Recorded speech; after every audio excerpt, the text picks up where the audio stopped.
una sa lahat. Sa pulsa video, ang pagdaan ng motorsiklong ito na may magkaangkas na sakay sa Quezon City. Huminto sila sa tapat ng isa pang rider na nakapwesto sa gilid ng kalsada. Ilang saglit pa, biglang natumba ang nilapitang rider. Pinagbabaril na pala siya sa ulo. Agad ding sumibat ang mga salarin. Ang iba pang detalye sa krimen na yan, maya-maya lang.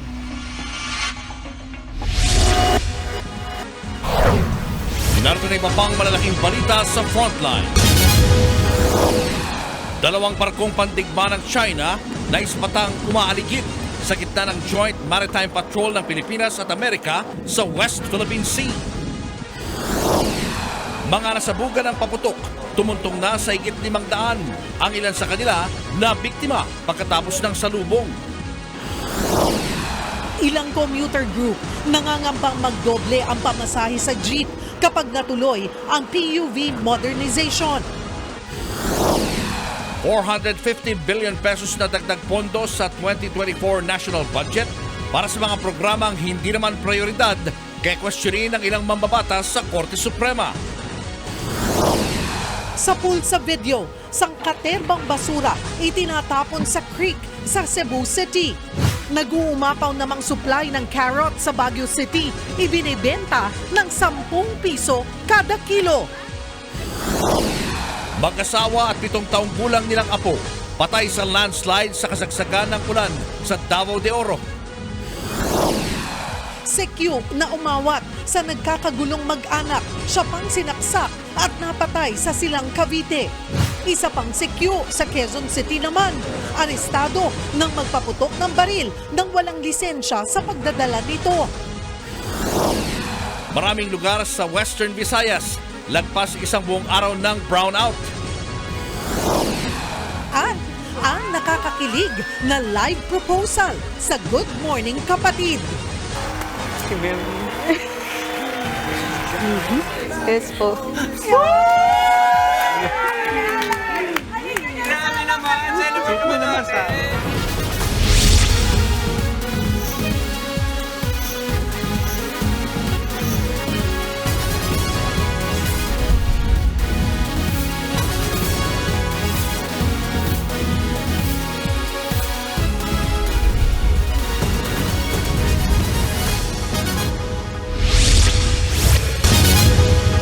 Dead on the spot sa pamamaril ng riding in tandem ang isang rider sa Quezon City. Inaalam pa kung may kinalaman sa iligal na droga ang pamamaslang. Ilang pakete ng hininalang shabu kasi ang nakuha mula sa motor ng biktima. Nasa frontline ng balitang yan si Ian Suyu. Pasado alas 11 kagabi nang masapul sa CCTV ang rider na ito na dumaraan sa NS Amoranto Street papuntang Bulusan Street sa Quezon City. Maya-maya'y huminto ang rider.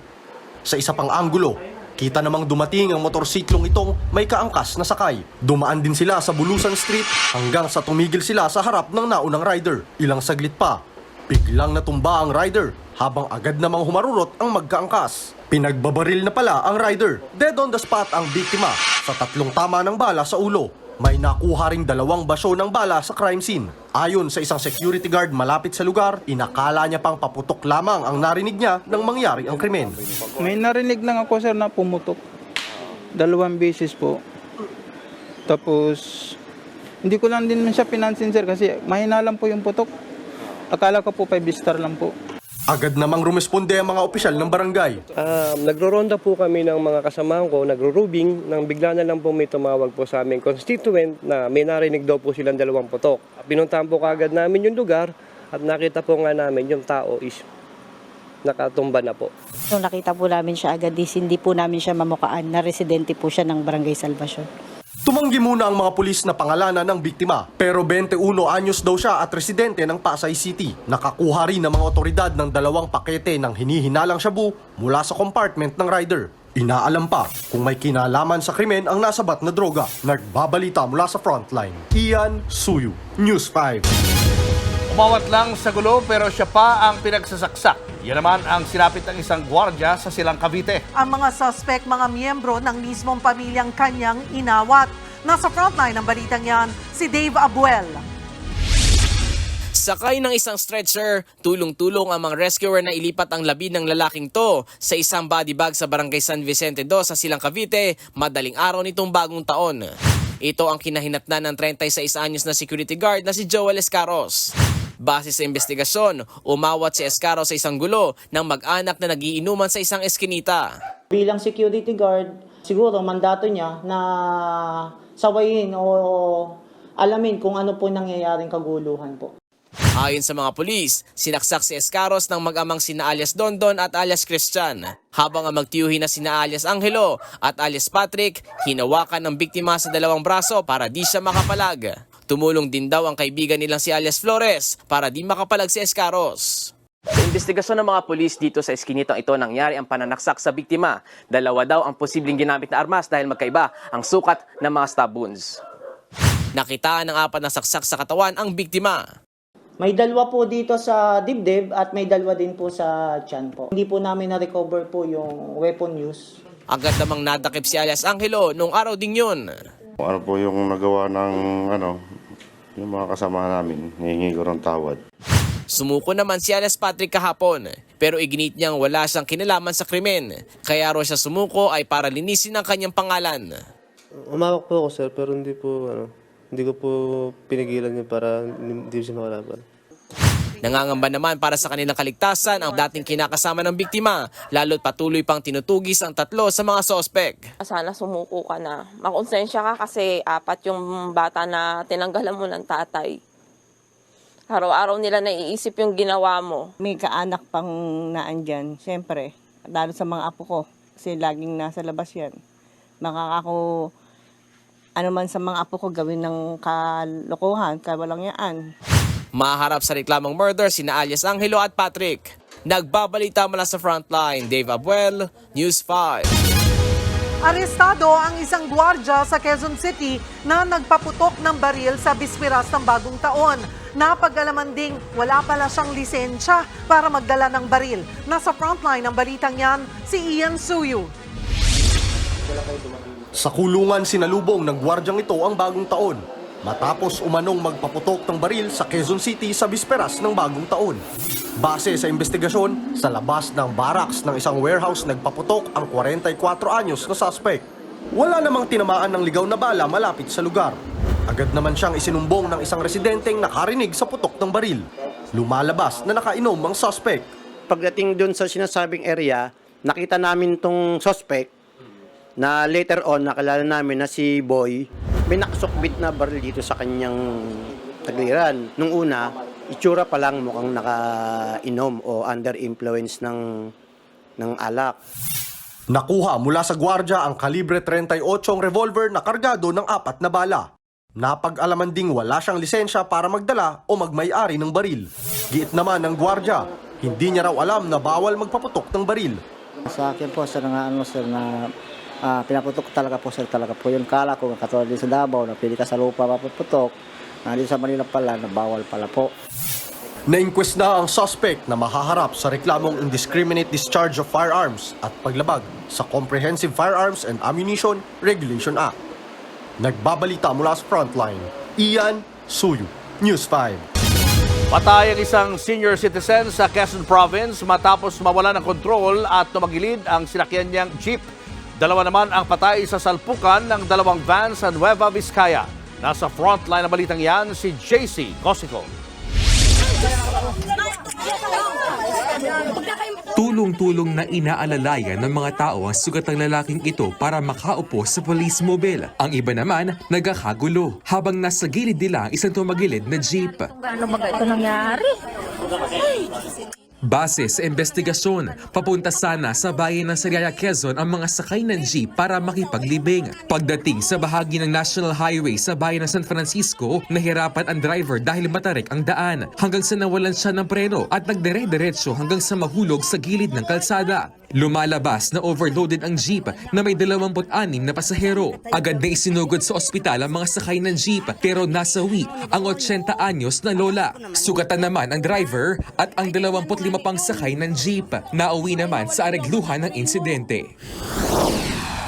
Sa Nueva Vizcaya naman, kita sa video ang salpukan ng isang closed van at passenger van sa National Highway sa bayan ng Arita, Nueva Vizcaya. Parehong sasakyan ang wasak habang sa gilid ng kalsada nakasalampak ang ilang pasahero. May ambulansya rin na nakaabang habang tuloy-tuloy ang pagsagip sa mga nadisgrasya. Patay ang driver ng closed van na kinilalang si Seriaco Vertudazo. Nasawi rin ang isa sa pasahero ng kabilang sasakyan. 21 naman ang sugatan, kabilang ang 3 sakay ng closed van. Base sa investigasyon, nawalan ng kontrol sa manibela ang driver ng passenger van kaya sumalpok ito sa kasalubong na closed van. Lumalabas ding overloaded ang pampasaherong van na may sakay na 19 na pasahero. Inihahanda na ang patong-patong na reklamo sa driver ng passenger van. Nagbabalita mula sa Frontline, JC Cosicon, News 5.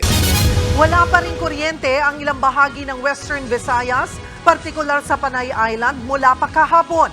Hindi pa masabi ng National Grid Corporation of the Philippines kung kailan maibabalik sa normal ang supply ng kuryente. Nakasalalay kasi ito sa pagbabalik operasyon ng lahat ng nag-shutdown na planta.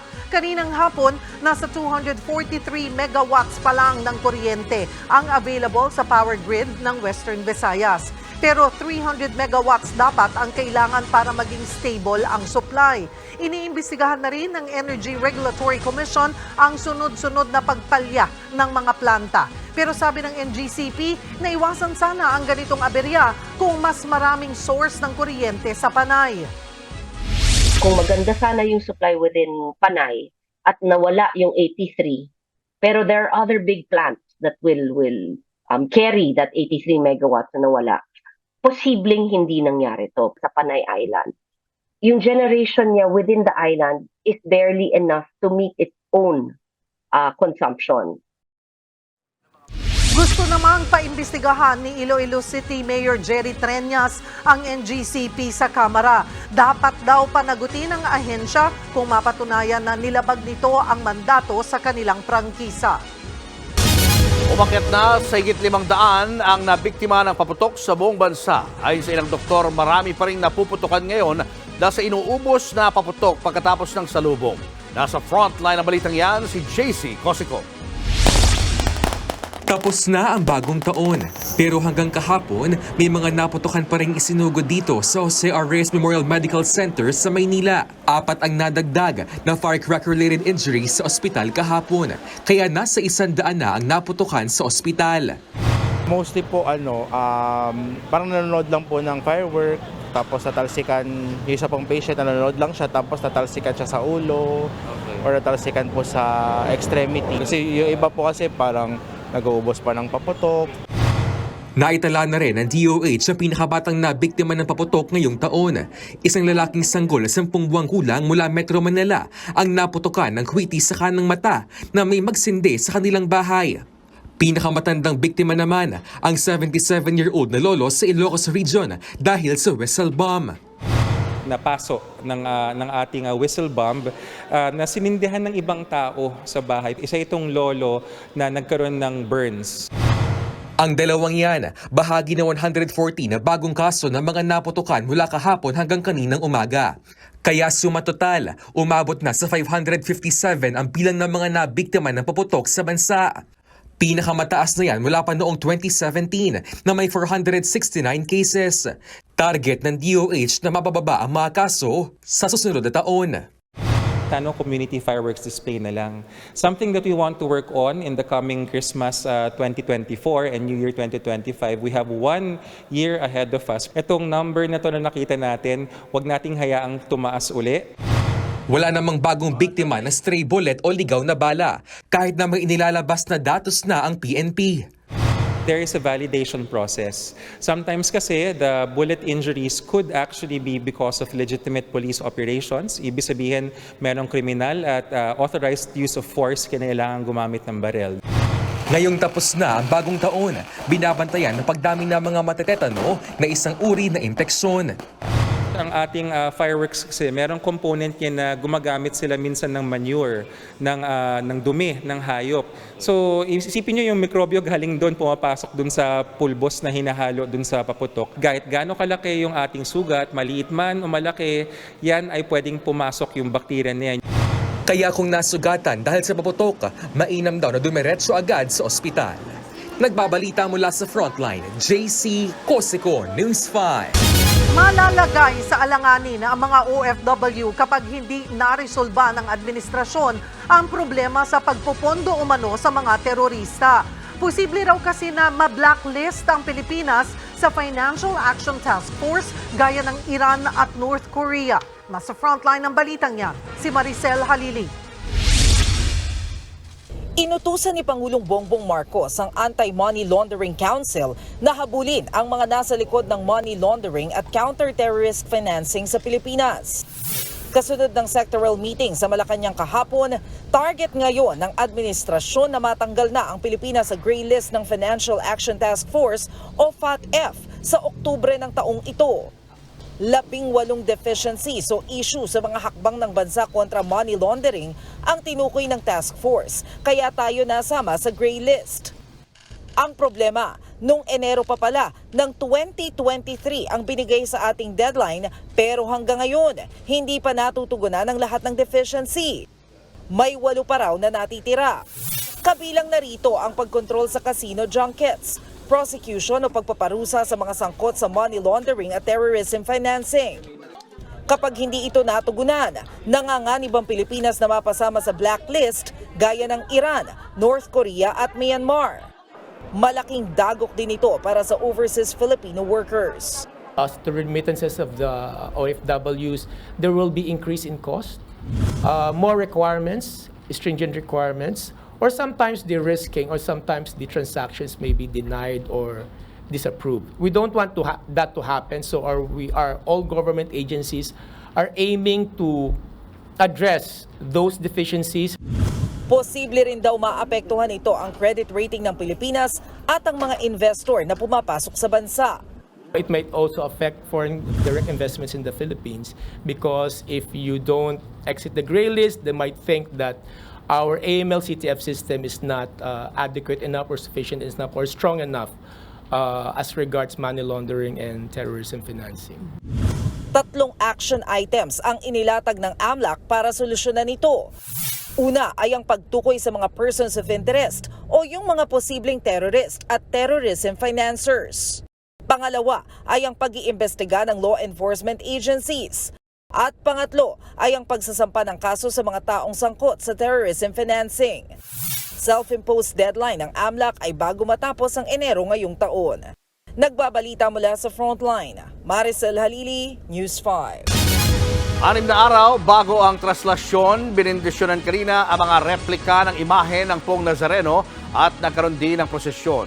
Live mula sa Quiapo, nasa Frontline na balitang yan si Mon Gualvez. Mon, gaano karaming replika ang binasbasan dyan? Julius, mula sa 2 araw na scheduled na blessing, umabot kaagad sa 570 o 570 na replika ng Poong Nazareno ang nabasbasan ngayong araw pa lamang dito sa Quiapo. Kaya naman buhay na buhay muli ang pananampalataya ng mga deboto, lalo't ngayong mas ramdam daw nila yung pagbabalik na traslasyon kasabay ng kapistahan ng Itim na Nazareno ngayong taon. Mag-aalas 7 pa lang ng umaga, nakapila na ang grupo ni Jeffrey Gabayan, bitbit ang imahe nila ng Itim na Poong Nazareno. Mula pa sila sa San Jose del Monte, Bulacan at bumiyahe ngayong araw para sa pagbabasbas at pagbabalik ng prosesyon ng mga replika ng poon. 8 taon na rin nilang inaalagaan ng imahen na mas nagpalalim ng kanilang pananampalataya.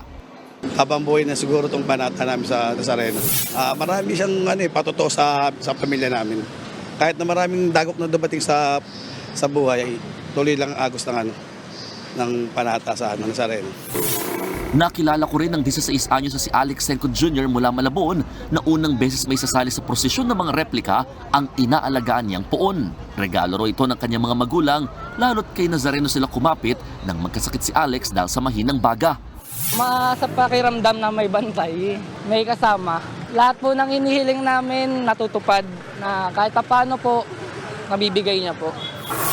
Ilan lamang sila sa daan-daang pumila para sa 2 araw na pagbabasbas sa mga replika ng Poong Nazareno at istandarte nito na ginawa sa Plaza Miranda sa harap mismo ng simbahan ng Quiapo. Basbasan ninyo ang mga imaheng ito at ang tubig na pangbendisyon upang kami ay laging mapaalalahanan ng iyong pagmamahal.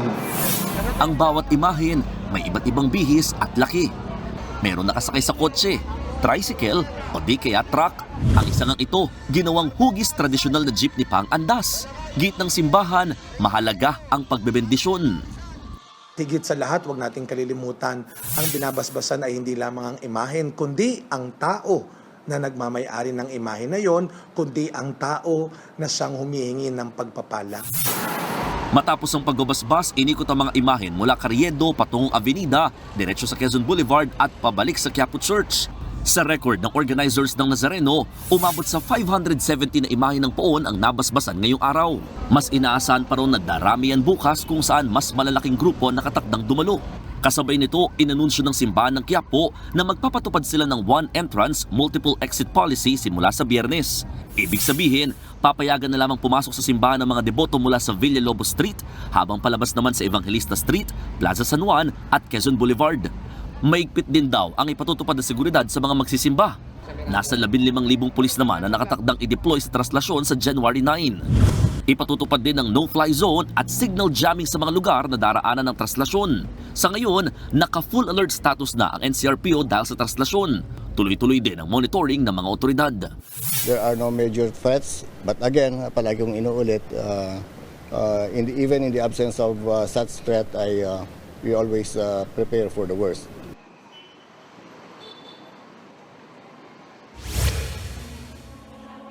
Julius, ang pinakalayunin kung bakit ginagawa ilang araw bago ang mismong kapistahan o traslasyon itong pagbabasbas ng mga replika ay para daw hindi nadalhin itong mga replika ng poon maging yung mga estandarte sa mismong prosesyon ng Itim na Nazareno. Dahil ngayon pa lamang nagbababala na rin ang mga organizers na asahan daw mabigat na trapiko sa darating na Biyernes at sa mismong pista ng poon sa darating namang Martes. At kasabay niya, pinapaalala rin ng mga otoridad na kung maaari ay magsuot pa rin daw ng face mask yung mga deboto magtutungo lalo na sa simbahan mula sa pahalik hanggang sa mismong traslasyon. Julius. Maraming salamat, Mon Gualvez. Susunod, dalawang warship ng China binuntutan ang mga barko ng Pilipinas sa gitna ng maritime exercise kasama ang Amerika. Hirit na taas presyo ng ilang manufacturers, posible raw na pagbigyan ng Department of Trade and Industry. At Emoji Nation host Maha Salvador tampok sa promo video ng hit Korean thriller na Gyeongsong Creature. Abangan ang lahat ng yan sa pagbabalik ng Frontline Pilipinas.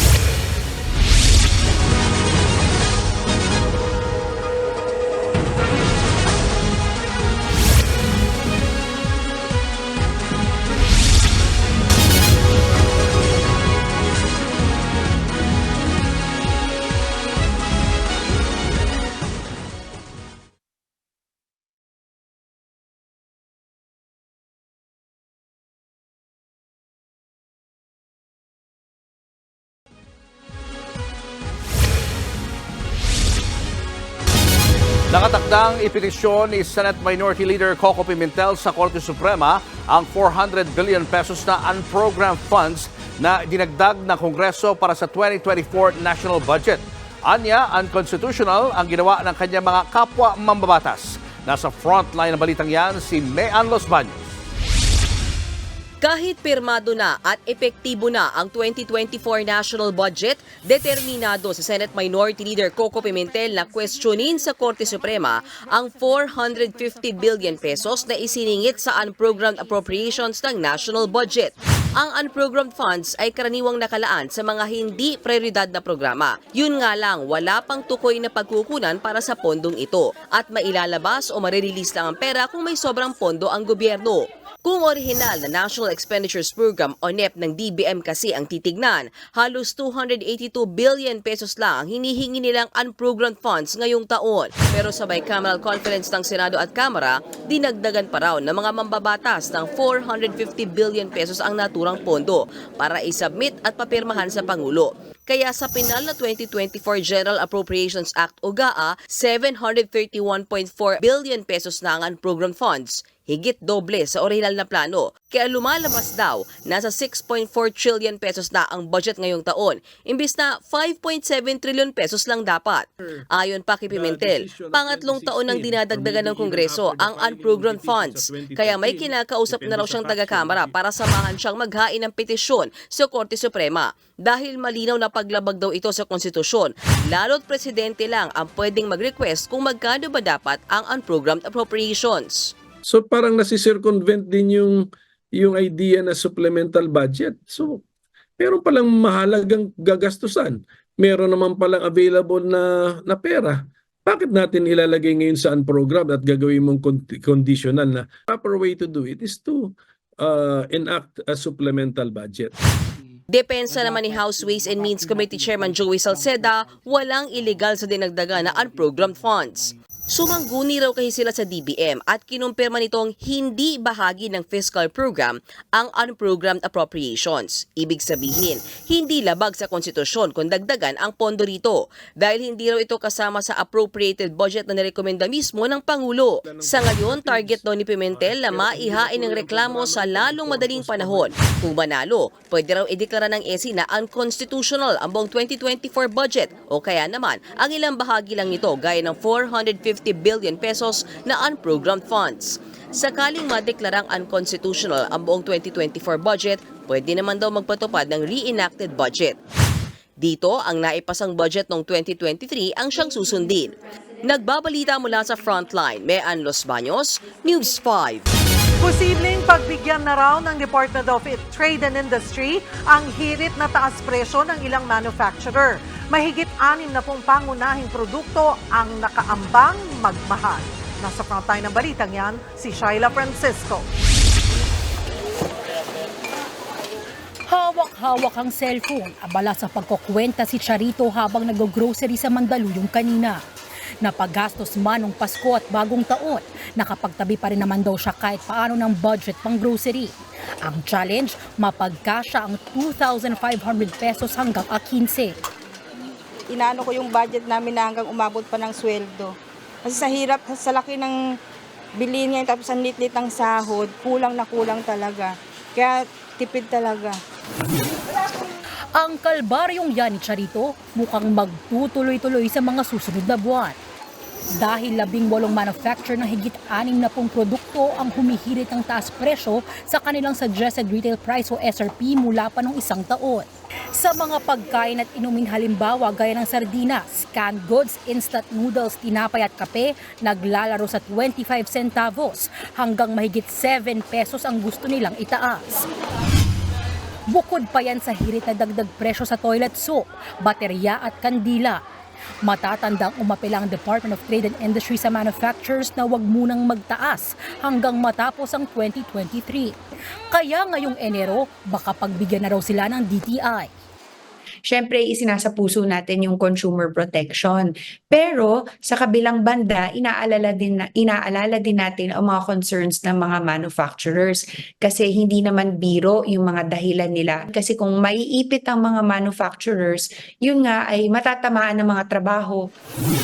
Sinusubukan naman daw tumawad ng DTI sa mga manufacturer para hindi ganoon kalaki ang dagdag presyo. It's just a matter of discussion kung kailan magiging effective yung price increase. So pacing siya, hindi lahat i-approve sa bulto lahat ngayong January. Kung sino ang naunang nag-file, syempre yung mga nag-file noong 2022 pa at saka yung early 2023, yan ang mauunang i-release. Ayon naman sa ilang manufacturers gaya ng sardinas, pag-uusapan pa kung itutuloy at kung magkano ang ihihirit nilang dagdag singil. Ang ibang manufacturer ng dilatang karne naman, wala pa raw balak magmahal, maliban kung tumaas din ang gastusin. Kung mga supermarket owner naman ang tatanungin, tiwala silang hindi ura-uradang tataas ang presyo ng mga bilihin. Dahil ayaw din daw ng manufacturers mawala ng mga customer. And some companies do increase or adjust their prices come January para hindi masyadong halata ng consumers. You'll lose market share. Nobody will buy your product all of a sudden, ganun kalaki tinaas mo, di ba? Kumbaga, staggered basis if ever. Kung matuloy man daw ang taas presyo, pwede pa rin makatipid ang mga mamimili sa mga promo bundle ng mga supermarket. Nagbabalita mula sa Frontline, Shaila Francisco, News 5. Bagsak presyo ngayon ang bentahan ng carrots sa Baguio at Benguet sa pagbaha ng smuggled na gulay. Sa kuha ng video na ito noong nakaraang Webes, makikitang nakalatag ang daang-daang carrots sa Burnham Park. Wapatak ng 10 hanggang 15 pesos ang kada kilo ng bentahan dyan. Malayo sa hanggang 150 pesos per kilo na karaniwang bentahan dito sa Metro Manila. Ayon sa La Trinidad Trading Post, pinasok daw ng smuggled na gulay mula sa China ang merkado sa Benguet. Sinabayan pa ito ng mababang demand sa gulay noong holiday. Yung pagpasok po ng smuggled vegetables is matagal na, ma'am. Actually, gumagawa tayo nung kondyan na may nagmi-meeting ng mga asosasyon dito para matigil yung smuggled importation pero hindi pa rin, ma'am. Parang mas lalong lumalala, ma'am. Kaya kung tignan nyo ang mga gulay ngayon, marami, ma'am. Nagbabala ang ilang commuter group na tataas ng 3 hanggang 9 na piso ang pamasahe sa jeep sa pagpapatupad ng PUV Modernization Program. Ibig sabihin, pwedeng umakyat sa 15 hanggang sa 20 pesos na ang minimum fare sa jeep. Nasa frontline ng balitang yan, si Gerard de la Peña. Ang biyahe ng jeep. Sa halip na jeep, kotseng pang TNVS na ngayon ang minamaneho ng dating tsuper na si Romel. Pinili niyang magpalit ng trabaho sa takot sa PUV Modernization Program. Batid niya raw na di kakayanin ng mga operator na nagpapaboundary ang gastos sa pagbili ng mga modernong jeep. Mas madami kasi sa operator, lalo may lumang unit. Nag-aalala sila na kasama din sa phase out. Ngayon gagastos sila ng rehistro, ng transfer sa COP. Tapos, in the end, matetenggalan din. May ilan namang tuloy sa pamamasada ng jeep, gaya ni Dante. Gumastos pa siya ng 25,000 pesos para mapaayos ito. Kaso hindi na niya yan masusulit, lalo't hanggang January 31 na lang siya makakapasada. Hindi kasi siya bumuo o sumapi sa kooperatiba na utos sa PUV Consolidation. Paano na ang kanyang jeep? Iuwi ko na lang yung jeep kasi may sentimental value na sa akin eh. 30 years na. So ibig sabihin may sentimental value. Service na lang namin. Sa taya ng grupong Piston, higit 30,000 traditional jeepney units na hindi nakapag-consolidate ang di na makakapasada sa Metro Manila simula sa Pebrero. Karaniwang rason nila sa di pagsali, di kaya ang presyo ng bagong jeepney unit. Bukod dyan, malaki rin daw ang posibleng epekto nito sa mga pasahero, ayon sa ilang commuter group. Katunayan, posibleng tumaas ng 3 hanggang 8 piso ang minimum fare sa jeepney para raw mabawi ng mga operator ang gastos sa pagbili ng bagong sasakyan. Pag nangyari yan, pwedeng umabot sa 17 o halos 25 pesos ang pasahe. Hirit naman ng grupong Commuters of the Philippines, mali na sabay-sabay na patigilin sa biyahe ang mga di nag-consolidate. Bukod sa baka walang masakyan ng mga commuter, litong-lito pa rin ang mga operator sa naturang programa. There are a lot of public transport operators still na kailangan mag-consolidate. They are confused by the system, they are confused on how to go through it. That needs to be ironed out. Para naman sa grupong The Passenger Forum, hindi dapat imandato ng pamahalaan ang modernisasyon, partikular sa mga rutang maikli lang. Dapat tanggap natin na magko-coexist ang traditional jeepney with modern jeepneys. May mga particular na ruta na yung mga last mile papasok sa mga komunidad na hindi mo naman kailangang aircon halimbawa. Masyadong maikli, hindi naman masusulit ng mga tao. Bakit sila magbabayad ng mataas na pamasahe? Mas mahal ng piso hanggang 2 piso ang pamasahe doon sa mga modern PUV kumpara dito sa mga traditional jeepney. Ang kinakatakot ng marami kapag moderno na ang lahat ng pampublikong sasakyan sa bansa, wala na yung alternatibo na mas mura ang singil. Katulad dito ngayon. Ngayon pa lang, sakit na sa ulo yan ng ilang commuter. Yung 13 pesos nga po, mahal na yun eh. So, yun, mabigat din sa sa mga commuters. Kaya kailangan magtipid kasi mataas na. Kung tataas yung pamasahe, wala. Ganun talaga. Nakadepende sa LTFRB kung magkano magiging pasahe sa mga PUV. Pero pag-aaralan daw ito ng Department of Transportation. Hihingi rin daw sa Kongreso ng mas malaking budget ang DOTR para mabigyan ng mas malaking ayuda ang mga operator para matustusan ang pambili ng mga bagong unit. Nakokontrol naman po ng LTFRB yung fare para maging fair sa lahat. And I do believe once everybody will go into the modernization po, para magiging a little above traditional jeep na lang po siya. But definitely naman po, mas mura po ang modern jeep kaysa dun sa mga UB Express. Nagbabalita mula sa Frontline, Gerard de la Peña, News 5. Showbiz, eto na nga! Mga kapatid, eto na nga ang mga panggulat na showbiz balita ngayong Miyerkules. Una na riyan, ang shocking promo video ng hit Korean thriller na Gyeongsong Creature. Tampok si Imagination host Maha Salvador. Sa uploaded promo video, makikita ang mga bida ng serye na sina Park Seo-joon at Han So-hee sa fictional set ng Onseong Hospital. May larawan na halimaw na tila kamukha ni Maha. Ilang sandali pa, pinakita na ang kapatid actress na alapreso sa nasabing ospital. Ang special promo video ay para sa nalalapit na release ng Part 2 ng Gyeongsong Creature. Streaming na yan sa January 5. Eto pa nga, the long wait is over para sa Sister 19 fans. Ang iconic K-pop duo magre-release na rin ng bagong single. Sa kanilang social media, inanunsyo ng Sistar na ilalabas ng kanilang subunit na sina Hyolyn at Bora ang digital single na No More sa January 16. Suspetsya ng kanilang fans. Part 2 ito ng kanilang 2011 hit song na Ma Boy. Hanggang ngayon, trending pa rin ang awiting yan na ginagamit sa ilang TikTok videos. 2017 lang nang madisband ang grupong Sistar matapos ilabas ang kanilang farewell song na Lonely. Eto pa, makalipas ang 8 taon, nagbalik Nigeria ang bagong legit na barkads na si Tuge Zombie. Ang tanong ngayon, babalik pa kaya sa Pilipinas ang Pinoy by Heart African? Nasa frontline ng balitang yan si MJ Marfori. Wala pang 1 year sa showbiz, pero from guest to host na agad. Nagka-debut film na pinduko pa sa MMFF at kinilala bilang outstanding Nigerian professional living in the Philippines ng kanilang embahada. Ilan lang ito sa goals crushed last year ni Daniel Oki. O kilala ng marami bilang si Tuge Zombie. It's so much appreciated because we make Nigeria proud.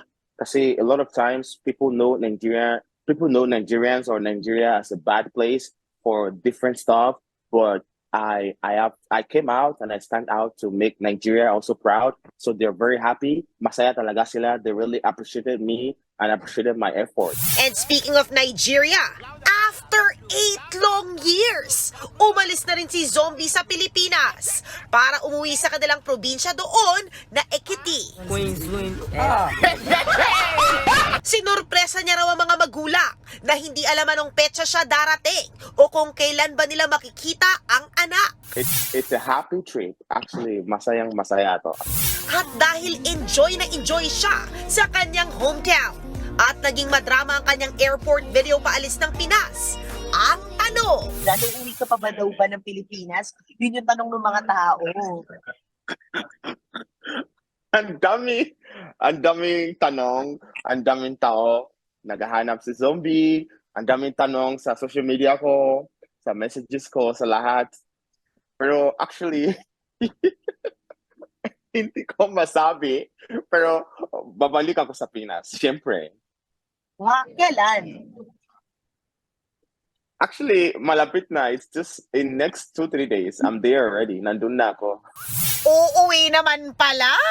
Katunayan, bumili lang daw ng lupa si Zombie sa Nigeria. At pagbalik niya sa bansa, abangan na raw ang Tagalog comedy song na pinaghahandaan niya gawin para sa kanyang mga fans. Nagbabalita mula sa Frontline. MJ Marfori, News 5. Susunod, banggaan ng eroplano ng Japan Airlines at Japan Coast Guard nangyari raw dahil sa kapabayaan. Makati at Taguig LGU nagpatutsadahan kaugnay sa issue ng pagsara ng ilang health centers sa Embo Barangays. At sa Kialaman, alamin ang kasaysayan ng iconic cartoon character na si Mickey Mouse. Yan at iba pa sa pagbabalik ng Frontline Pilipinas.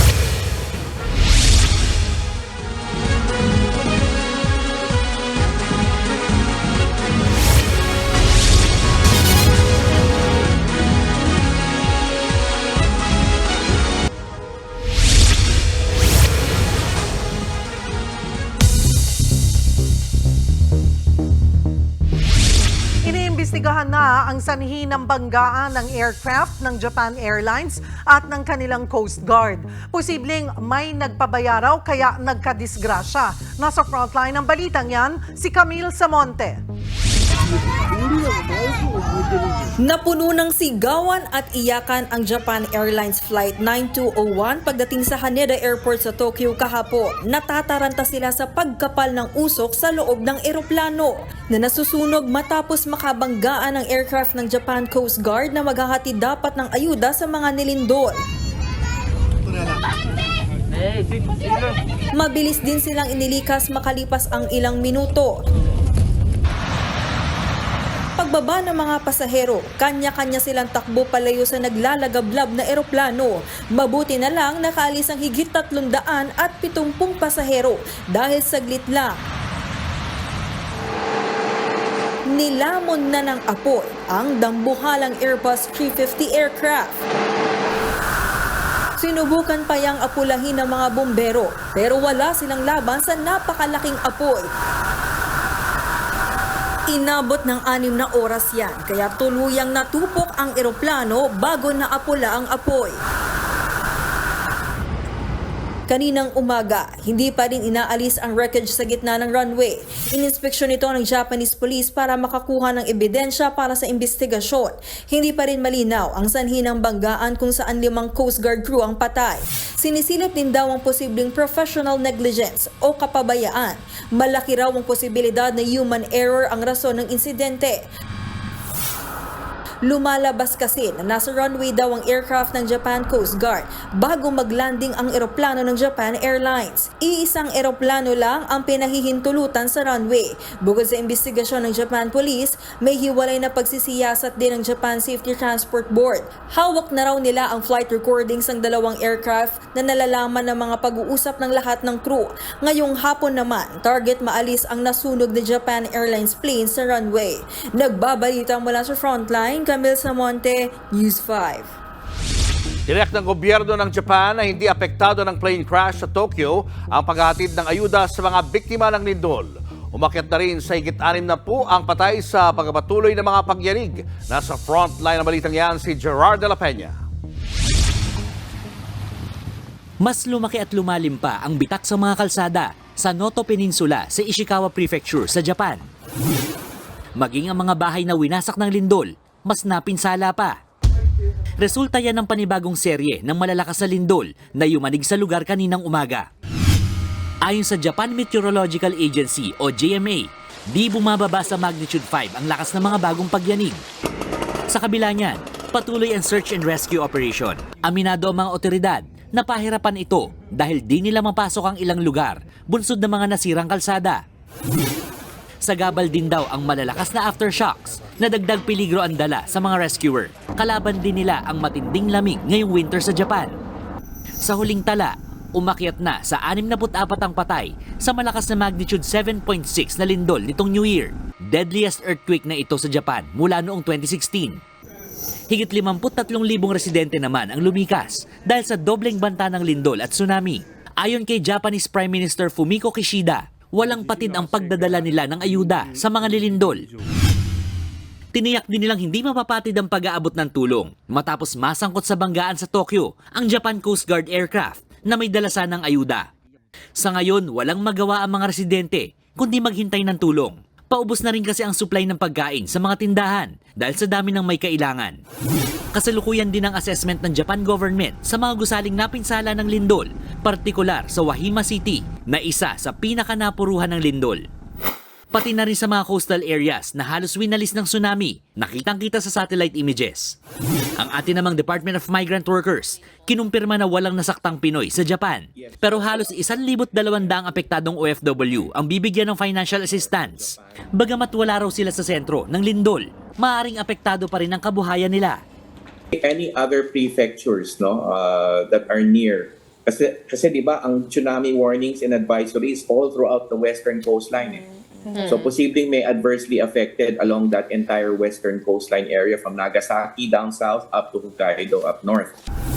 Nagbabalita mula sa frontline, Gerard de la Peña, News 5. Napatay sa drone strike ng Israel ang isang senior official ng militanteng grupong Hamas sa Beirut, Lebanon. Kasunod nito, nagbabala ang United Nations sa posibleng spillover ng giyera sa ibang rehiyon. Ang Frontline News Abroad sa report ni Mayan Los Baños. Matindi ang pinsala ng gusaling ito sa Beirut, Lebanon nang tamaan ng drone strike ng Israel kagabi. Ayon sa mga security officers doon, napatay sa pag-atake ang deputy chief ng militanteng grupong Hamas na si Salih al-Arauri. Si Arauri ay isang senior official ng Hamas na nakatoka sa military affairs ng grupo. Sa isang interview, tumanggi magbigay ng komento ang tagapagsalita ng Israeli military tungkol sa pagkamatay ng senior Hamas official. Nakafocus daw sila ngayon sa giyera kontra Hamas. Pero sa videong ito na inilabas ng Israeli Army kahapon, makikita ang mga pag-atake ng Israel sa mga umano'y gusali ng mga teroristang Hezbollah sa Lebanon.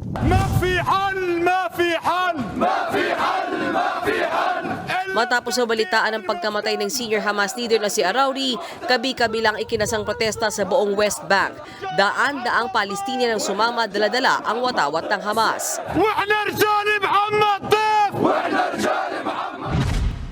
Ayon naman sa United Nations, lubhang nakababahala ang pagkasawi ng senior Hamas official dahil sa strike ng Israel. Posible raw talaga magkaroon ng spillover ang giyera sa iba pang rehiyon.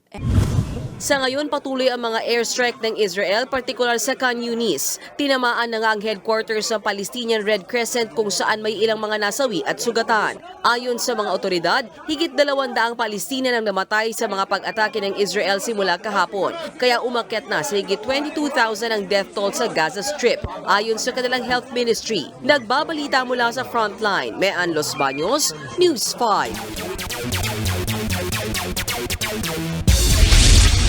What's up mga kapatid? History was made para sa kababayan natin na si Jordan Clarkson. Nakuha niya ang kanyang unang triple-double at ang una ng Utah Jazz since 2008.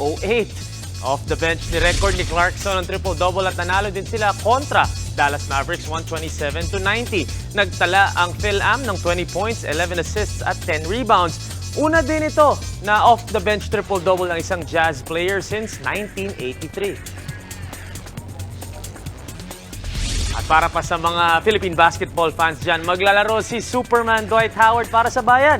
Makikipagbakbakan ng NBA legend para sa strong group na lalaban sa Dubai International Tournament. Huling naglaro ang NBA champion para sa Taiwan T1 League at pumutok ang balita na napirma siya ng strong group para sa short tournament kanina lang. Magiging kakampi ni Howard si Gilas Pilipinas naturalized player Andre Blatch and ex-OKC Thunder forward Andre Robertson. Expected dumating sa bansa ang tatlong NBA veterans ngayong weekend para magsimula ang preparasyon ng koponan na headed ni Coach Charles Stew. Ginulat ng strong group ang mundo sa balita, pati mga international news media outlets pinabalita ang pagpirma ni Dwight Howard. Siguradong tututok tayo tayong lahat sa tournament later this month. Huwag kayong alis, sports pa tayo mamaya. Susunod, dalawang barko ng China na mataang umaaligid malapit sa ginagawang joint patrol operations ng Pilipinas at Amerika sa West Philippine Sea. Bagong panganak sa Cebu, patay matapos saksakin sa leeg. Asawa niya, isa sa itinuturong suspect. At Taguig City, tinawag na panlilinlang at panloloko ang sinabi ng Makati City na expired na ang license to operate ng mga health center sa Embo Barangays. Tutok lang mga kapatid, magbabalik pa ang Frontline Pilipinas.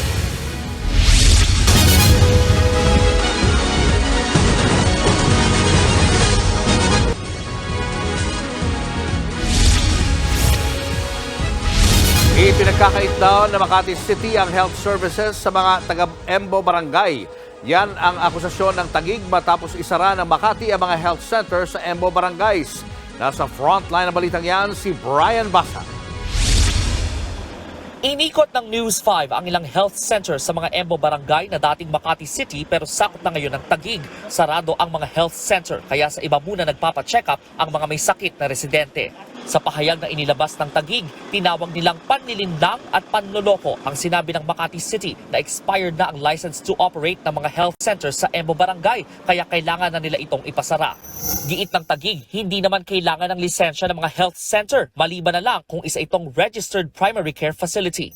At tanging ang Pitogo Health Center lang daw ang rehistradong primary care facility sa Embo kaya dapat lahat ng health center ay magpatuloy ng operasyon. Isa raw karumal-dumal na krimen ang pagsasara ng Makati ng health centers. Dagdag pa ng Taguig, pakana ng Makati City na ipagkait sa mga residente ng Embo ang pasilidad at serbisyo ng health centers at mga paanakan. Noong nakaraang taon, nagkasundo na raw ang dalawang lungsod na simula October 1, 2023 ay Taguig na ang mamamahala sa mga health centers sa Embo barangays. Pero hindi raw sumunod ang Makati. Bilang tugon ng Taguig sa problema, naglabas sila ng contact numbers para sa telemedicine sa mga Embo barangay. Online muna ang konsultasyon. Buwelta naman ng Makati City, matagal nang alam ng Taguig na magsasara ang health centers sa Embo barangays. Matagal na rin daw alam ng Taguig na kailangan ng license to operate ang mga Embo health centers. Sa kabila niyan, wala raw ginawang aksyon ng Taguig. Tapos ngayon, Makati pa ang pinalalabas na naggigipit sa kanila. Dagdag pa ng Makati City, kailangan ng license to operate ng mga health facilities na nagbibigay ng diagnostic services at kasama raw yan sa mga serbisyong ibinibigay ng mga Embo health centers. Malamang daw ay hindi ito alam ng Taguig dahil puro konsultasyon lang naman ang ibinibigay nilang serbisyo. Sinasabi rin daw ng Taguig na handa silang magbigay ng health services sa mga taga-Embo. Pero bakit daw teleconsult lang ang inaalok nila kaysa magtayo ng sarili nilang health centers? Ayon naman sa Department of Health, bukas sila sa mga health facility na mag-a-apply ng license to operate. Sa January 15 daw ang deadline ng application. Nagbabalita mula sa Frontline, Brian Basa, News 5. Natagpo ang patay at may bakas pa ng sakala ang isang ginang sa Cebu. Hinihinalang ang mismong mister niya ang may kagagawa ng krimen. Nasa frontline ng balitang yan, si John Aroa. Sa kubong ito, sa Sodlondo, sa Cebu City, natagpuan ang bangkay ng 18 taong gulang na si Angela Arcelia. Ayon sa mga otoridad, araw ng linggo nang makita siyang nakaluhod habang nakasandal ang katawan sa dingding. May bakas din ng sakal sa kanyang leeg. Duguan ng kanyang ilong nang dumating ako. Nataranta ako. Di ko maintindihan anong gagawin. Kwento ng ina ng biktima, araw ng salubong ay nag-message pa sa kanya si Angela na di siya makakasama sa kanilang New Year family gathering. At noong araw ding yun, nagpasaklolo sa kanila ang asawa ng biktima. Pero hinala ng pamilya ang mismong mister na si Jomart Monicart ang nasa likod ng pagpatay. Seloso raw kasi si Jomart at minsan nang napagbubuhatan ng kamay si Angela kahit noong buntis siya. Katunayan, ilang saglit bago magpasaklolo, nakita pa raw si Jomart ng isang kapitbahay na naglalakad at nagsiselfone lang.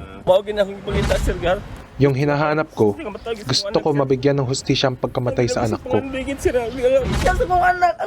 Kung sino talaga ang pumatay sa anak ko, huwag kang mag-alala anak ko. Kahit mahirap tayo, sisikapin namin mabigyang linaw ang kaso mo. Itinanggi naman ng mister ng biktima ang pagkakasangkot sa krimen. Hindi ko yan magagawa sa asawa ko. Yan, bagay na yan. Hindi ko magagawa yan. Isa sa ilalim sa autopsy ang bangkay ni Angela para malaman ang sanhi ng kanyang pagkamatay. Handa naman makipagtulungan sa mga pulis ang asawa ng biktima. Nagbabalita mula sa Frontline, John Arua, News 5. Pinahihinto na ng Commission on Higher Education sa state and local universities and colleges ang kanilang senior high school program sa susunod na school year. Paliwanag ng CHED, ang senior high sa SUCs at LUCs ay dapat inialok lamang noong transition period ng SHS program mula 2016 hanggang 2021. Nakakatanggap ng mga voucher o tulong mula sa gobyerno ang senior high students na nag-aaral sa state at local universities and colleges. Pero nauna nang nagpaalala ang Department of Education na hindi na makakatanggap ng voucher ang grade 11 senior high school students na nag-enroll sa academic year 2023 to 2024.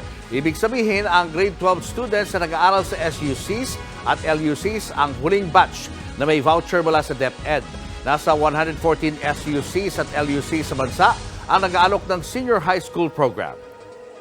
That is the problem of the school because they should have stopped it in 2021. If they still accepted students, grade 11 students, this school year, these students will not get any voucher from DepEd anymore.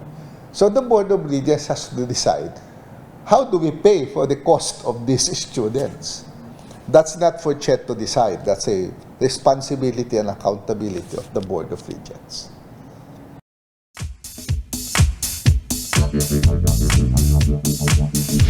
Mga kapatid, anumang henerasyon, itinuturing pa rin na icon. Yan ang makulit at cute na dagang, si Mickey Mouse. Gawa ng American film producer na si Walt Disney ang cartoon character na si Mickey. Taong 1928 nang ipakilala ni Walt ang makulit na daga sa 3 animated films na Plane Crazy, Galloping Gaucho at ang pinaka-iconic na Steamboat Willie. Dahil po sa pelikulang yan ay unti-unting sumikat ang brand na Walt Disney. Para maprotektahan ang brand na yan, halos lahat ng mga nagagawang karakter ng Walt Disney sakop po ng copyright laws. Ibig sabihin, hindi pwedeng gamitin ng walang pahintulot tulad na lang ng mga imahe ni Mickey Mouse. Pero nang mag-2024, nag-expire na ang copyright ng pinakaunang bersyon ni Mickey Mouse. At base sa batas ng Amerika, hindi na po yan mare-renew dahil umabot na po sa maximum na 95 years ang rehistro ng copyright. Kaya naman, pwede na itong gamitin ng kahit na sino sa kahit na anong paraan. Pero ito lang po ang Mickey Mouse na nasa public domain. Kaya naman para sa mga creators at iba pang nasa creative industry, huwag po kayong malito. Hindi pa rin po pwedeng gamitin yung mga modern version ni Mickey Mouse na gawa ng Disney. Kasama na riyan yung Mickey Mouse na may malaking pulang shorts at malalaking mata. Sa lahat po ng ito, ano pa man ang bersyon at uri, di pa rin matatawaran ang ambag na saya ng paboritong cartoon character na ito na tumatawid sa kahit na ano pang henerasyon. Mula noon hanggang ngayon, ang pag-iingat sa ngayoy iconic character na si Mickey Mouse patunay sa ating araw-araw na paalala na ang K-alaman ay K-yamanan. K-okay. Susunod, lalaki sa Cebu City, huli sa akong nagtatapon ng sangkaterbang basura sa creek malapit sa Fishport. Mag-asawa at bata nilang apo patay sa landslide sa Davao de Oro. At IG post ni Can't Buy Me Love star Donnie Pangilinan, nakadate ang kanyang mommy Maricel Laksa, trending. Marami pa kayong mga balitang dapat malaman sa pagbabalik ng Frontline Pilipinas.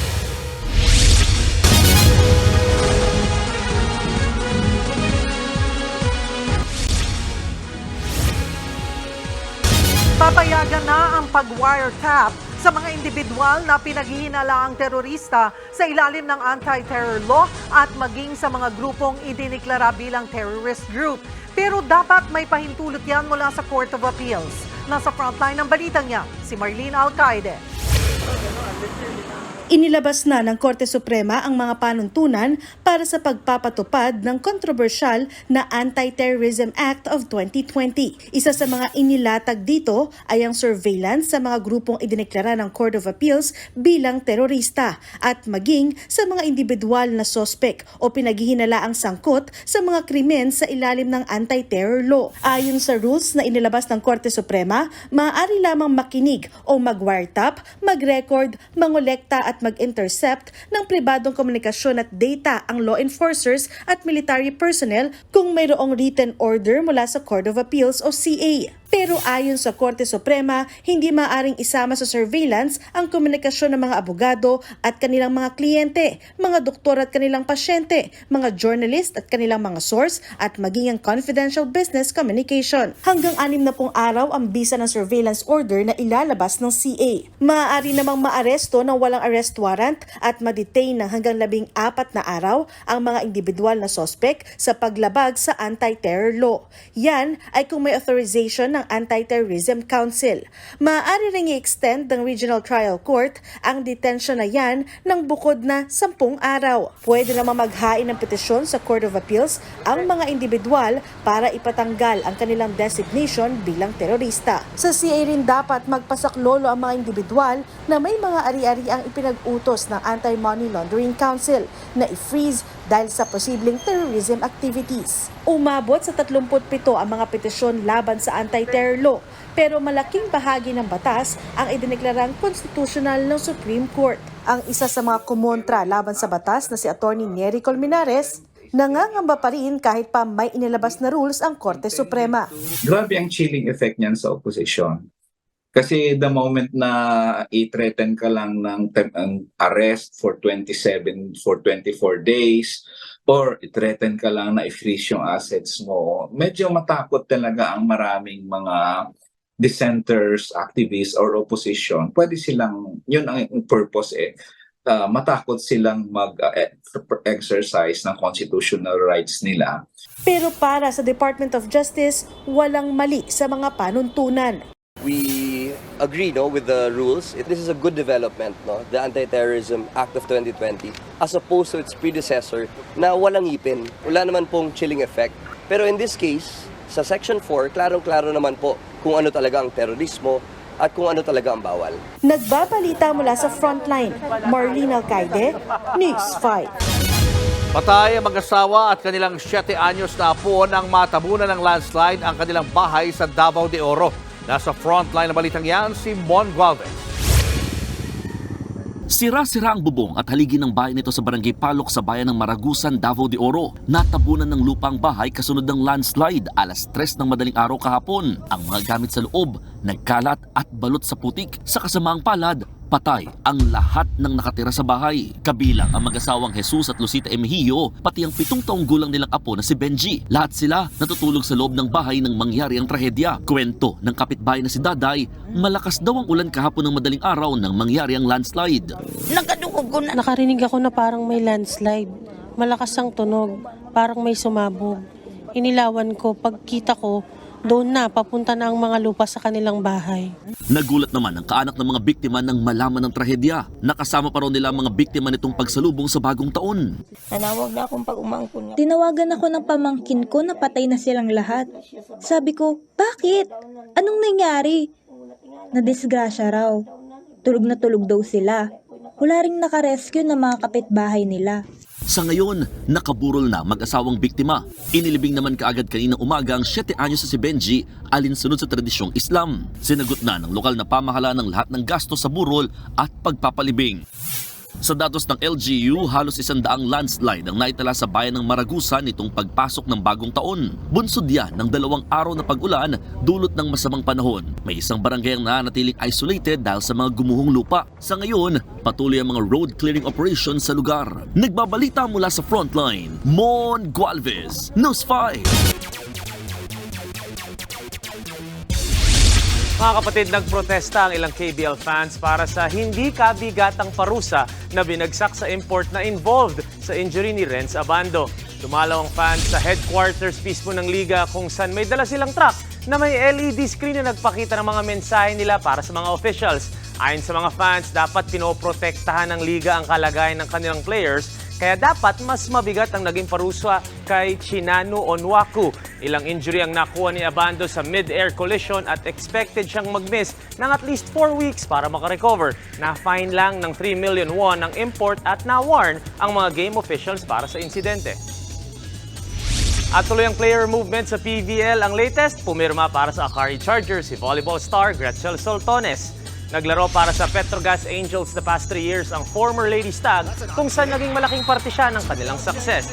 Nag-champion sila noong 2022 Reinforced Conference at nakasungkit ng silver medal sa 2022 Open Conference at 2023 All-Filipino. Nakuha naman ng Signal HD Spikers ang services ni opposite spiker Jovelyn Fernandez. Magiging kakampi ni Fernandez ang iba pang former Lady Tamaraws na sina Jel Cayuna, Shin Basas, Jen Kasugot at syempre si Rachel Andakis. Si Joy Dacoro naman sasama kay Ethan Arce at maglalaro din para sa Petrogas Angels. Bago lumipat ng F2 si Dacoro, nag-champion siya kasama ang Signal HD Spikers noong 2022 Reinforced Conference. At tuloy-tuloy ang player movements at mga transaksyon sa PBL. Siguradong marami tayong abangan pagbukas ng panibagong season. It's your sports Tito Mike Reyes. Peace and love. Susunod, mga barko ng Philippine Navy binuntutan ng Chinese warship sa gitna ng maritime exercise. Phil-Am comedian na si Joe Coy, all set na para mag-host ng Golden Globes. At kilig overload na proposal ng live sa TV5 show na Good Morning Kapatid. Tuloy-tuloy pa ang makabuluhang balitaan sa pagbabalik ng Frontline Pilipinas.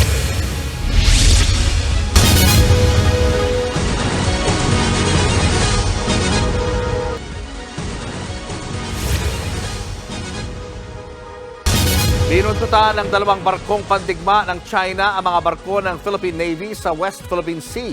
Sa gitna yan ng Joint Maritime Patrol kasama ang Amerika.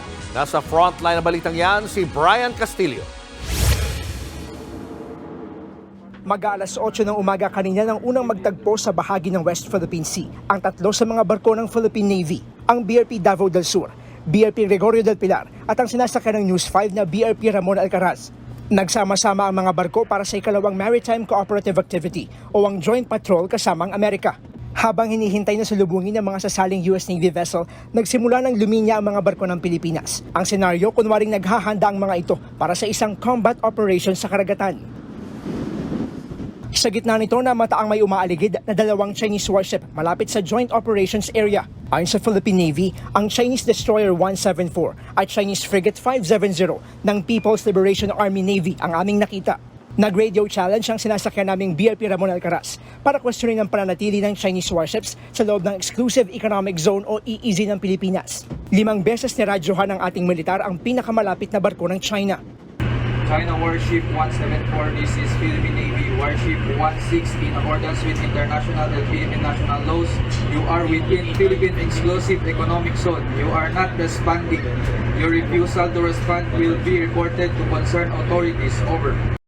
Walang ni isang tugon ng mga barko ng China, pero nanatili pa rin ang mga ito sa lugar. Halos buong araw na hindi bumitaw yung mga Chinese warships at hanggang sa mga oras na ito nga, mag-aalas 4 ng hapon ay bagamat malayo-layo na sila, ay patuloy pa rin yung kanilang shadowing o pagbuntot sa mga barko ng Pilipinas na naglalayag at nagpapatrolya sa bahaging ito ng West Philippine Sea. Bandang 1:00 ng hapon nang matanaw namin ang isa sa mga barko ng US Indo-Pacific Command. Nakalapit ng bahagya ang US warship mula sa mga nakalinyang Philippine Navy vessel.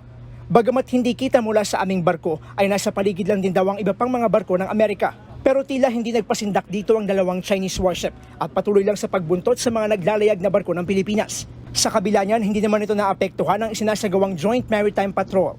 The RP-US joint exercise wants to ensure seamless integration of capabilities, at the same time testing our techniques, tactics, and procedures on how to go about and address evolving threats and challenges in the maritime domain, and also as well other threats, both traditional and non-traditional threats.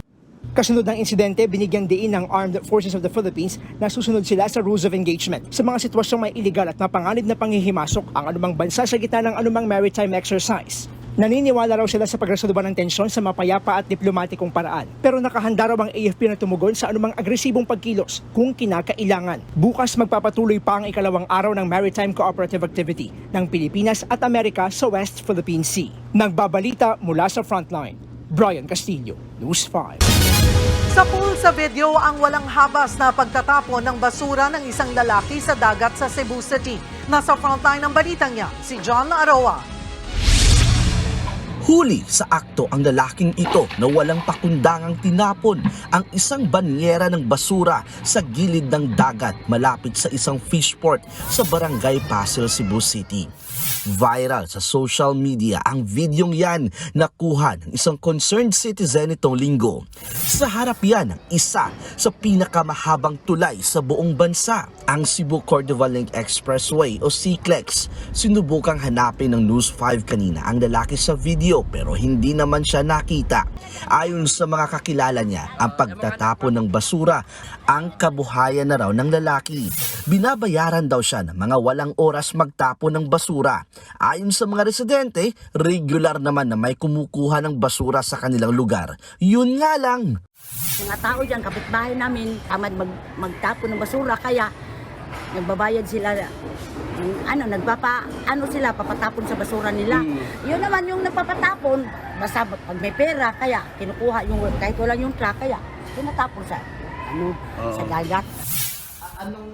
Matapos mag-viral ang video, agad itong inaksyonan ng Cebu LGU. Binigyan ng citation ticket ang lalaki at pinagmumulta ng 1,000 piso. Kung hindi mababayaran sa loob ng 7 araw, posibleng sampahan siya ng kaukulang kaso. Sa ilalim ng batas ng Cebu City LGU, nasa 1,000 hanggang 5,000 pesos ang multa ng mga mahuhuling magtatapo ng basura kung saan-saan. Agad namang nagsagawa ng massive clean-up ang lungsod.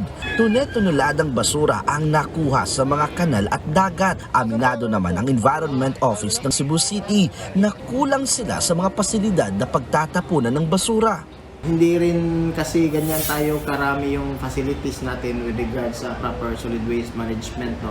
Naging kagawian na ng mga tao na magtatapon doon. Kasi yun yung pinaka-convenient sa kanila na magtapon doon sa may river.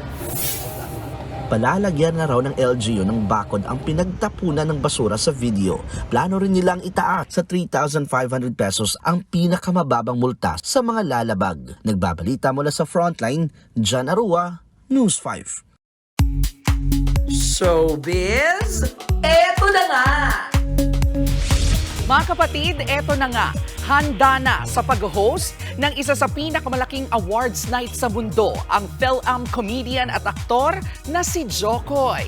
Sa Instagram, makulit niyang ibinahagi ang kanyang paghahanda para sa nalalapit na 81st Golden Globe sa Hollywood.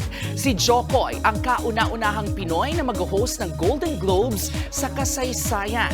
Gaganapin na yan sa January 7 sa The Beverly Hilton sa California sa Amerika. Eto pa nga, pinupusuan ngayon ang pagiging extra sweet son ni Can't Buy Me Love star Donnie Pangilinan.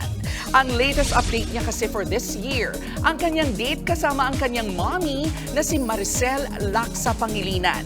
Ang kanya pang caption, "Boys, date your mamas." Comment ng kanyang fans, total role model bilang isang mabait at mapagmahal na anak si Donnie. Kasabay niyan, patuloy na hinahangaan si Donnie sa kanyang promising na pagganap sa always trending nilang serye ni Bel Mariano na Can't Buy Me Love. Tutukan yan, Lunes hanggang Biyernes, 8:45 p.m. dito sa TV5. Mga kapatid, kita-kits po ulit tayo bukas for another dose of showbiz updates and K-Alaman Trivia. Ako po si Kalad Karen. Extra special ang naging episode ng Kapatid Morning Show na Good Morning Kapatid kanina. Bukod kasi sa mga nakaka-good vibes na mga pakulo, may nakakakilig ding sorpresang itinampok ang programa sa isa nilang bisita. Ang eksena panoorin sa Reporting News 5 producer Ian Laminario. Actually, pagka po gumagawa kami ng treats, yung mga bigay na bigay pa sa kwentuhan tungkol sa kanilang negosyo si Ella sa Kitang-Kita segment ng Good Morning Kapatid kanina. Parehas po kaming pet lover, so as long as gusto mo yung ginagawa mo. May pressure. Nang biglang? Actually, iniintay ko tong araw na to. Talaga? Ang long-time partner ni Ella na si Jerome. May naligaw sa bulsa ko. May naligaw. Humugot ng singsing, saka lumuhod sa harap ni Ella. Sabay uutal-utal na sinabing, It's really safe. Yes po.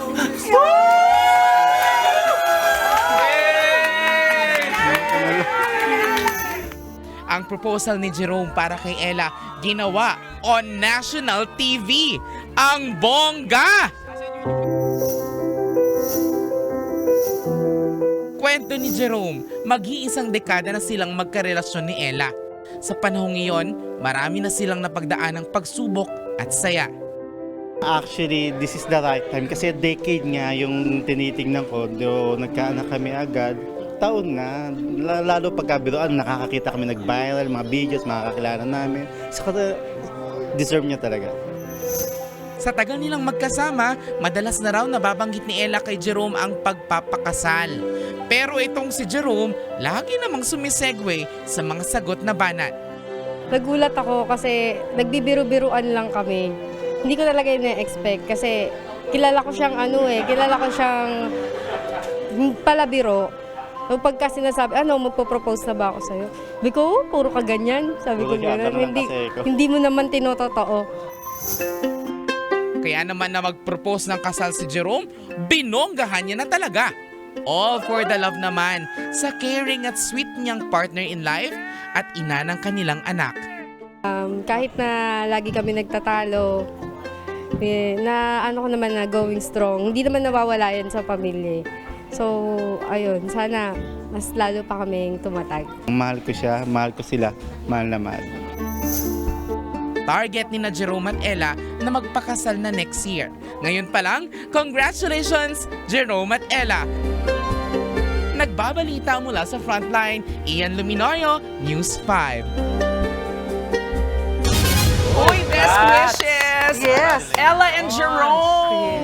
Best wishes. Congratulations! At congratulations din sa atin. Yun, no? At of course, sa'yo rin, Papo, partner. Thank you. Sa atin muna, ano ba yung ating trophy dyan? Frontline Pilipinas, Best News Program. Wow! Parang ito yata yung una nating award sa Frontline, no? Frontline. Since magkakasama tayong lahat. Magkakasama no? tayo. Diba? Thank Kaya you sa malaking bagay yan. Thank Salamat you. po sa Gems Ayan. Diaz ng Sining. Ito rin, thank you rin sa aking Broadcast Journalism Award. Thank you po sa inyo sa pagkilala niyo sa amin. Ang Thank dami, you. ang saya, di ba? At tayong mga Pinoy na mamayagpag, yung may mga dugong Pinoy, si Joe Coy. Golden Globes. Meron ka pa, Si Jordan Clarkson, tatlong triple-double Ano ba So yung double triple-double? digit niya, tatlong stats, points, rebounds, assists. Double digit siya. Sa isang laro, mahirap yun. At yun ang first ng Utah Jazz na yung team niya since 2008. Wow, galing. Imagine yung una, Pinoy, di ba? No, congratulations, Astig. Ayan, daming mga successes. Yun. Galing. Marami pa this year. January 3 pa lang, ha? Sa January 8, malaki. Hihintayin nyo yan, January 8, mga kapatid. At yan ang mga balita mula sa Frontline ng Pilipinas sa araw na ito. Mga balita at impormasyong para sa mga may alam at may pakialam. Kami ang inyong makasangga sa pagbabalita. Kasama sina Kalat Karen at Tito Mikey Reyes. Ako po si Julius Baba. Ako naman po si Cheryl Cosib. Magandang gabi, Pilipinas!